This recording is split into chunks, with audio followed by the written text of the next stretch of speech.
Check. What's up, y'all? This your boy Chingy, and today is Conversations with your boy Chingy. What's happening? What's happening? Peace and love and light to everybody out there. What's the topic today? Let's talk DTP Ludacris. Now, most people think Ludacris found me and discovered me. Actually, Ludacris didn't discover me. It was Ludacris's partner in disturbing the peace, Chaka Zulu. Chaka Zulu discovered me through the track stars who I was working with in 2002. And that's pretty much how I got on Disturbing the Peace, through Chaka Zulu. You dig what I'm saying? October, November 2002 is kind of when it got solidified. And I had my deal December 14th. And so Ludacris didn't discover me. It was Chaka Zulu of Disturbing the Peace's partner. And so I remember going to Atlanta when I got signed. I used to be in Atlanta a lot because we used to always be at the Disturbing the Peace offices in Atlanta. And so I used to be in Atlanta a lot. And I remember I got real cool with people from the Disturbing the Peace office, some of the workers, the street team. A lot of people up there I got real cool with. And they used to tell me that a lot of people up there didn't have faith in me. It was really Shaka that had the faith in me. And, I could see that. I could see that. Shaka was really hands-on with it. And everybody else was just kind of standing by like, yeah, if it work, it work, it don't.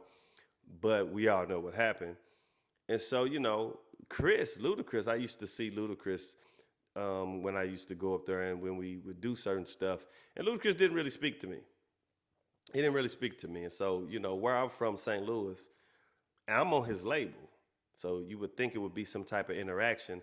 I don't know if that was because he wasn't responsible for me being there. I don't know what it was, but he didn't really speak to me.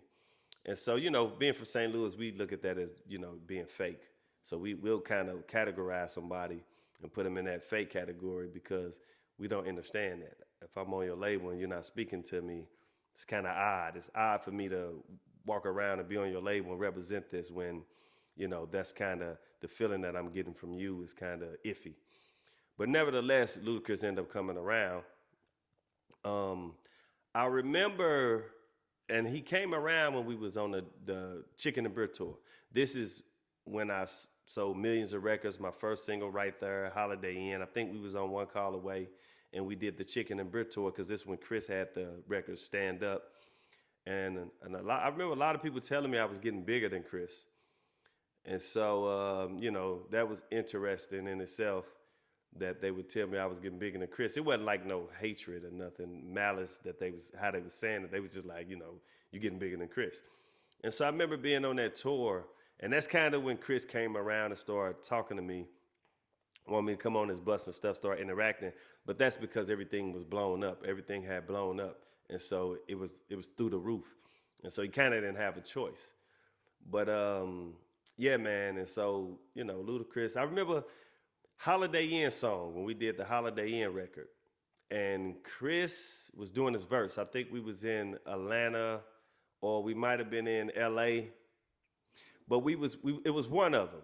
And Chris, he didn't speak to me there. He did his verse and he didn't really say much to me. So it was kind of odd. You know what I mean? So that was weird. But, me and my crew, we upfront guys, and we still gonna speak. If somebody don't speak to us, we still gonna have manners and speak because that's how we was raised. But we just gonna, put that stamp on you, like watch out for that dude. He might be fake, so keep an eye open on him. But we got cool on the Chicken and Beer tour. I remember doing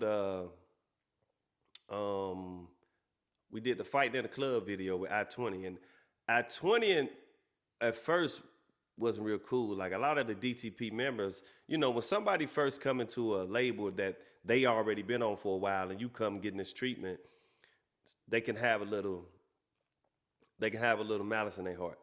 And, a couple people did. But we got over that because I got I-20 a deal at Capitol. My success got I-20 a deal at Capitol. So me and I-20 became real close. Me and Titty Boy was cool, 2 Chainz. Lil Fate was cool. Me and Shauna was cool. And everything was everything, you know what I'm saying? But people still probably had that malice in their heart just from the treatment I was getting by being a new artist. But at that Fighting in the Club, well, Actually, I'm gonna tell y'all something. Ludacris wanted me on the track "Them Guns" because he heard my verse on "Fighting in the Club" with I-20. And so I remember we was shooting a pussy popping, pee popping with him and Shauna at Magic City. And you know, we had breaks and stuff and we'll go on a lot, be drinking and chilling and talking.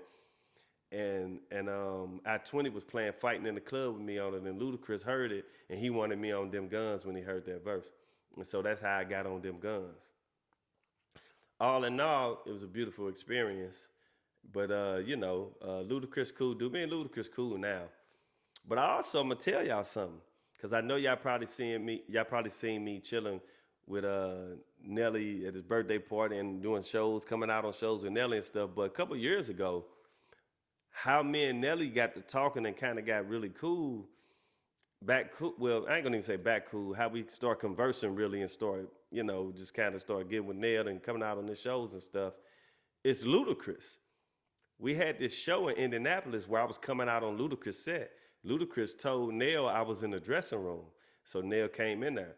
And after that, Nell wanted to talk to me. And so we started chatting and talking. And he wanted me to start coming out on his set when he do certain stuff and do certain things. And actually, it was Ludacris that how me and Nell kind of got tighter because of Ludacris telling him I was in the dressing room.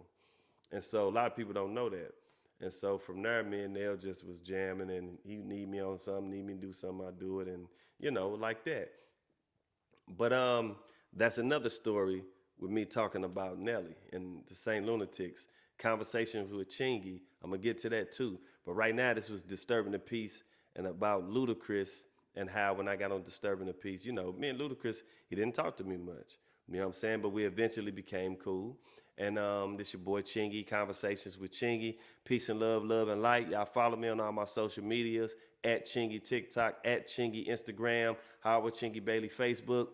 And make sure y'all hit me up on my site, Chingy369.com. I got the Catch fragrance for men, Caught fragrance for women. Y'all check that out. Get the Their merch. Get the Chingy merch. Check out the 9 Ether clothing line.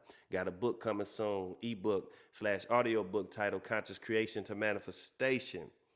Oh yeah, Pick 3 Volume out. Pick 3 Volume 1 out right now. Y'all go check that out. Pick 3 Volume 2 dropping November 15th. Y'all pick that up. Great music. Peace and love, love and light. Ching-a-ling. Yeah.